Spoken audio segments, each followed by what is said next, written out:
നിങ്ങളുടെ ലൈഫിൽ ഒരു ഭീമസേനനുണ്ടോ? ഭീമസേനനുണ്ടെങ്കിൽ യു ഹവ് റിയലി ലക്ക്ഡ് ഔട്ട്. അല്ല, ആരാണ് ഈ ഭീമസേനൻ? ഭീമസേനൻ ആരും ആവാമല്ലോ. ചിലപ്പോൾ നിങ്ങളുടെ നല്ലൊരു സുഹൃത്തായിരിക്കാം, നിങ്ങളുടെ പേരൻ്റ് ആയിരിക്കാം, അല്ലെങ്കിൽ നിങ്ങളുടെ പാർട്ട്ണറായിരിക്കാം, നിങ്ങളുടെ കുട്ടികളായിരിക്കാം. Any one with unconditional love is your Bheemasenan. അപ്പോൾ സംഗതി മനസ്സിലായില്ല എന്താണോ? പറഞ്ഞുതരാം. അതായത് മഹാഭാരതത്തിലെ എല്ലാവർക്കും അറിയാവുന്ന ഒരു ക്യാരക്ടറാണ് ഭീമസേനൻ. അതായത് ദ്രൗപദിയുടെ അല്ലെങ്കിൽ പാഞ്ചാലിയുടെ 5 ഭർത്താക്കന്മാരിൽ ഒരാൾ, കുന്തിയുടെ 2ാമത്തെ മകൻ. അപ്പോൾ ഈ ഭീമസേനന് മറ്റുള്ളവരിൽ നിന്ന് എന്താണ് പ്രത്യേകത എന്നതാണ് ക്വസ്റ്റനെങ്കിൽ കുറേ പ്രത്യേകതകളുണ്ട്. പക്ഷേ ആ പ്രത്യേകതകളൊക്കെ അവിടെ നിൽക്കട്ടെ.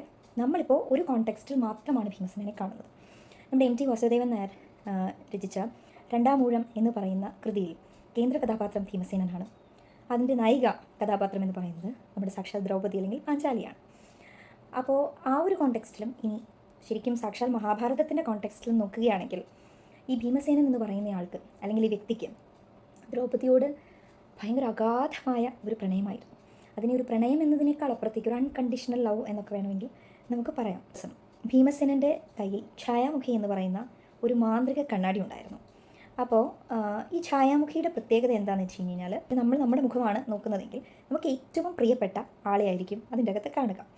അങ്ങനെ ഭീമസേനൻ ആ ഛായാമുഖിയിൽ നോക്കുമ്പോൾ ഭീമസേനൻ കാണുന്നത് ദ്രൗപദിയാണ്.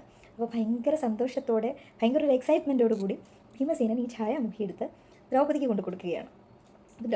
ദ്രൗപദി ഇതിൽ നോക്കുമ്പോൾ തൻ്റെ മുഖം കാണുമെന്നാണ് ഭീമസേനൻ പ്രതീക്ഷിക്കുന്നത്. പക്ഷേ നിർഭാഗ്യവശാൽ, അല്ലെങ്കിൽ ഭീമസേനൻ്റെ നിർഭാഗ്യവശാൽ, ദ്രൗപദി അതിൽ നോക്കുമ്പോൾ കാണുന്നത് അർജുനനെയാണ്. അതോടെ ഭീമസേനൻ ആകെ തകർന്നു പോയി. കാരണം ദ്രൗപദിക്ക് ഏറ്റവും ഇഷ്ടപ്പെട്ട ഒരാളെന്ന് പറയുന്നത് ഭീമനല്ല, മറിച്ച് അർജുനനാണ് എന്ന തിരിച്ചറിവ് അവിടെ ഭീമസേനൻ ഉണ്ടാവുകയാണ്. പക്ഷേ ആ ഒരു തിരിച്ചറിവിൽ പോലും അദ്ദേഹത്തിന് ദ്രൗപദിയോടുള്ള ഒരിഷ്ടവും കുറയുന്നില്ല എന്നുള്ളതാണ്.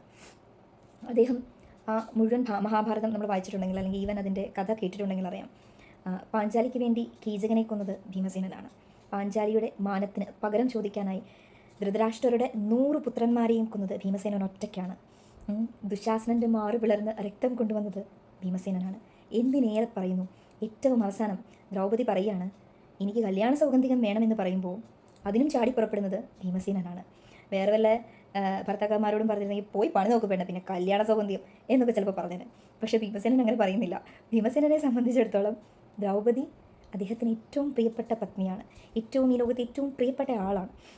അപ്പോൾ നമ്മുടെ ജീവിതത്തിലും അങ്ങനെ നമ്മളെ ഭയങ്കര അൺകണ്ടീഷണലായി സ്നേഹിക്കുന്ന ആ ഒരാൾ ഉണ്ടാവുകയാണെങ്കിൽ ഒന്ന് ആലോചിച്ച് നോക്കൂ, ഇതിൽ കൂടുതലായി എന്താണ് വേണ്ടത് അല്ലേ?